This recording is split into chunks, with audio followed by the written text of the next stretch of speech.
தப்போ சரியோ ஒரு பிள்ளையை கல்யாணம் பண்ணி கொடுத்தாச்சு. இன்னும் இருக்கிற 2 பிள்ளைய நல்லபடியாக கல்யாணம் பண்ணி கொடுக்கணும். மூத்தவளை தான் பாவம் அழகு வைக்கிற மாதிரி சூழ்நிலை வந்துருச்சு. ஆனால் அந்த மாப்பிள்ளை தங்கமான மாப்பிள்ளை மாதிரி தான் எனக்கு தோணுது. இப்படியும் அவன் என் பிள்ளையை கண்கலங்காமல் வச்சு காப்பாற்றுவான்னு நினைக்கிறேன்.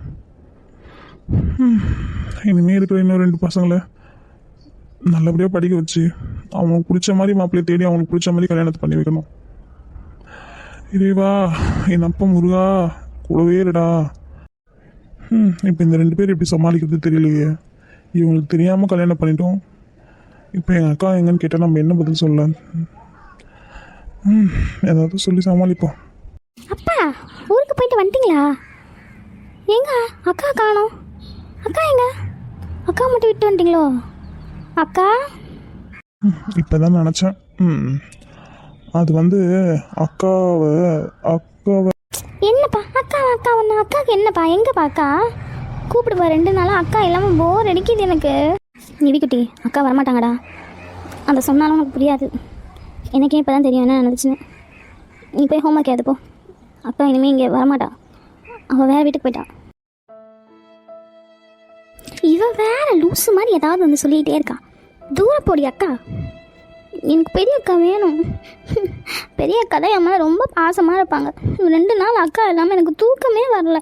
நிவிக்குட்டி சொல்கிறேன்ல அக்கா வரமாட்டாங்கண்ணே. அக்கா வரமாட்டாங்க. இனிமேல் நான் உன்னை பார்த்துக்கிறேன். நீ கவலைப்படாத. அப்பா அப்பா இதுக்கு என்ன பைத்தியம் முடிச்சிச்சா? கொஞ்சம் கேளுப்பா. அப்பா அக்காவை கூப்பிடுப்பா. ஏன் அக்காவை மட்டும் ஊரில் விட்டுட்டு வந்துட்டீங்க?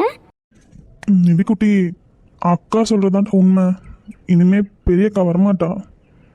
இனிமே அன்னபூர்ணாவை எல்லாரும் மறந்துடுங்க. பா ஏன்ப்பா நீயும் இப்படி பேசுகிற?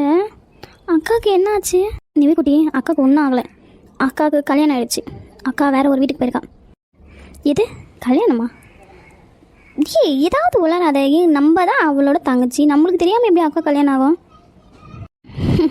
அவளுக்கே தெரியாது. காலையில் தான் தெரியும் அவளுக்கே கல்யாணம்னு. நம்மளுக்கு எப்படி தெரியும்? அவளை அவசர அவசரமாக கூட்டிகிட்டு போய் அவளுக்கு கல்யாணம் பண்ணி வச்சுட்டாங்க. யாருக்குமே தெரியாது. என்னை மன்னிச்சிடுங்கடா. உங்களை நல்லபடியாக படிக்க வச்சு உங்களுக்கு பிடிச்ச மாப்பிள்ளையே கல்யாணம் பண்ணி வைக்கிறேன். அக்காவை தான் நான் காப்பாற்ற முடியல. என்னோட கடனுக்கு அக்கா பலியாயிட்டா. என்னை மன்னிச்சிடுறா. நீங்கள் என்கிட்ட பேசவும் தேவையில்ல. நீங்கள் எங்கள் அப்பாவும் கிடையாது. இதுக்கப்புறம் நீங்கள் என்கிட்ட பேசுனீங்கன்னா மரியாதை கெட்டுறோம். பாவம் என் அக்கா.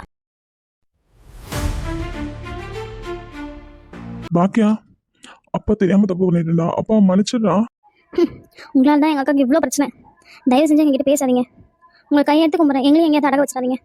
உங்கள் குடிக்கு நாங்கள் ஊரக கிடையாது. என் மேலே தான் தப்பு. நான் ஒரு நல்ல அப்பனா இல்லாமல் போயிட்டேன். என் நேரம் ஊதாரித்தனமாக குடிச்சிக்கிட்டு சீட்டு ஆடிக்கிட்டு எந்த கடத்து மேலே கடன் வாங்கி வாங்கி நான் குடிச்சு கடைசியில் அந்த கடன் பெரிய பாரமாக என் தலையில் வந்து விழுந்தது. கழுத்தில் கத்தி வச்சுக்கிட்டு ஒருத்தர் மிரட்டினான். என்ன பண்ணுறது? கரெக்டாக அந்த நேரத்தில் தான் அந்த தம்பி வந்துச்சு. என் உசிரியும் காப்பாற்றி எவ்வளோ கடனை கேட்டு அந்த கடத்தையும் கொடுத்துச்சு. நான் உனக்கு என்னப்பா கைமாறு செய்யறது, ரொம்ப நன்றிப்பான்னு சொன்னேன். அதுக்கு அந்த தம்பி எனக்கு நீங்கள் உன் பொண்ணை கட்டி கொடுங்கன்னு கேட்டான். என்னால் எதுவும் சொல்லவும் முடியல, என்னால் மறுக்கவும் முடியல. என்னை மன்னிச்சிடு பசங்களா. அப்பா கடன் கொடுக்கணும்னா நாங்கள் 2 பேர் இருக்கோம்ல.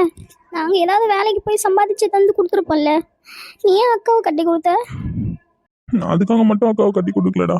அந்த தம்பி பார்த்தா நல்லவராக தெரிஞ்சது. ரொம்ப நல்லவராகவும் நல்ல வசதி உள்ளவனாகவும் தெரிஞ்சது. நம்ம தான் இப்படி கஷ்டப்படுறோம். அக்காவாவது நல்லா இருக்கட்டும் தான் அக்காவை கல்யாணம் பண்ணி கொடுத்தேன். அது நல்ல வசதியான வீடு. அக்காவுக்கு இனிமேல் எந்த குறையும் இருக்காது. அப்பா சும்மா ஏதாவது கதையை சொல்லிட்டு இருக்காதீங்க. தூரம் போங்க. தயவு செஞ்சு என்கிட்ட பேசாதீங்க. எங்கள் மூஞ்சிலையும் முழுக்காதீங்க. உங்களை பார்க்கவே அருவருப்பா இருக்கு. ஆமாம் என்னாச்சு உனக்கு? ஏன் வந்தோடனே இப்படி சாஞ்சிட்டேன்? சாப்பிட்டியா இல்லை 2 நாளா? நான் அதை கொண்டு வரவா? எனக்கு எதுவும் வேணாம் பசங்களா. எனக்கு இருக்கிற கவலை எல்லாம் அடுத்தவங்களை எப்படி படிக்க வச்சு எப்படி கரை சேர்த்தி எப்படி நல்லபடியாக அவங்கள ஒரு நல்ல பையனை கட்டி கொடுக்க போகிறேன்னு தெரியலையே. எனக்கு அதை நினச்சா எதிரியாக இருக்கு. அம்மா நீ கவலைப்படாதம்மா. நான் நல்லபடியாக படித்து பெரிய ஆள் ஆகிடுவேம்மா. நீ கவலைப்படாதம்மா. அம்மா நான் வேணால் காலேஜ் நிறுத்திட்டு வேலைக்கு போட்டோம்மா? அதெல்லாம் வேணாடா. உன் கவனம் பூரா படிப்பு மேலே மட்டும்தான் இருக்கணும். நீ படித்து கண்டிப்பாக டாக்டர் ஆகணும். அம்மாவோட ஆசை இதுதான். அம்மா நான் படித்து போலீஸ் ஆவாம்மா. கண்டிப்பாக அப்பாவை தூக்கி உள்ளே வைப்பேன்.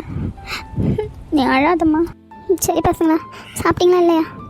அக்கா சமைச்சு கொடுத்தாலா இல்லையாடா? நிவிக்குட்டி சாப்பிட்டியாடா? தோசையும் சட்னியும் வச்சுருக்கம்மா. இது உனக்கு 2 தோசை சுட்டு எடுத்துகிட்டு வரேன். எப்படி 2 நாளாக நீ சாப்பிட்டுக்க மாட்டேன், எனக்கு நல்லா தெரியும்.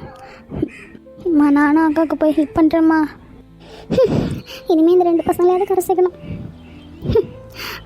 குடிச்சு குடிச்சு குடிச்சு குடிச்சு கடமாகி மனுஷா, நீ எல்லாம் ஒரு மனுஷன். உன்னை நம்பி நான் வந்தேன் பார்த்தியா? என் புத்தியை சொல்லணும். இப்போ திருந்துவேன் அப்போ திருந்துவேன் பார்த்து பார்த்து பார்த்து பார்த்து வெறுத்தே போச்சு. இதுக்கு மேலே எங்களுக்கு நீ தேவையில்லை. என் பசங்களை நானே கரை சேர்த்துவேன். என் மனசில் தெம்பு இருக்குது, உன் உடல் என் பலம் இருக்குது. நான் பார்த்துப்பேன், என்னால் முடியும். இனிமேல் எனக்கு நீ தேவையே கிடையாது. இந்தம்மா தோசை. நீ இதை பற்றி கவலைப்படாமல் வயிற்றுல சாப்பிட்டு தூங்குமா. என் மக்கள் இவ்வளோ நல்லா சமைக்க கற்றுக்கிட்டியாம்மா? பரவாயில்ல, அக்கா மாதிரியே சமைச்சிருக்க நீயும். சரிம்மாக்கா, வயிற்றுல சாப்பிட்டேன், நான் போய் தூங்குறேன். அந்த மாட்டுக்கு மட்டும் யாராவது கொஞ்சம் தண்ணி வச்சுட்டு வைக்கல போடுங்க. நான் சத்த நேரம் தூங்கி ஏந்து வரேன். சரிம்மா, நாங்கள் பார்த்துக்குறோம், நீ போய் பாடு. காலை தினமும் கண் விழித்தால் நான் கைதொழும் தேவதை அம்மா. அன்பென்றாலே